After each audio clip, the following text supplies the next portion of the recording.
Почитувани граѓани, почитувани медиуми. Само 2 недели им беа потребни на партиските кадри поставени од Данела Арсовска да ја закочат и уназадат работата на јавното сообраќајно предпријатие. Наместо бесплатен превоз, Данела Арсовска и ВМРО ДПМН го поскапуваат автобускиот превоз преку воведување на билет од 120 денари.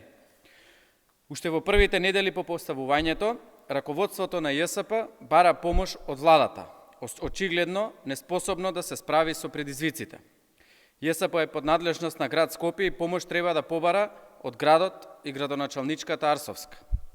Владата веќе му помогна на ЈСП со тоа што даде гаранција за заемот од 70 милиони евра од Европската банка за обнова и развој за имплементирање на Бас Рапид Транзит проектот. Арсовска, заради лични каприци, реши да го прекине овој проект кој треба сериозно да го унапреди квалитетот на јавниот превоз во главниот град. Наместо да го проложи проектот за кој се обезбедени средства, проект кој е целосно еколошки и ефикасен, Арсовска ги лаже скопјани дека ќе воведе бесплатен превоз дури за 2 години од сега.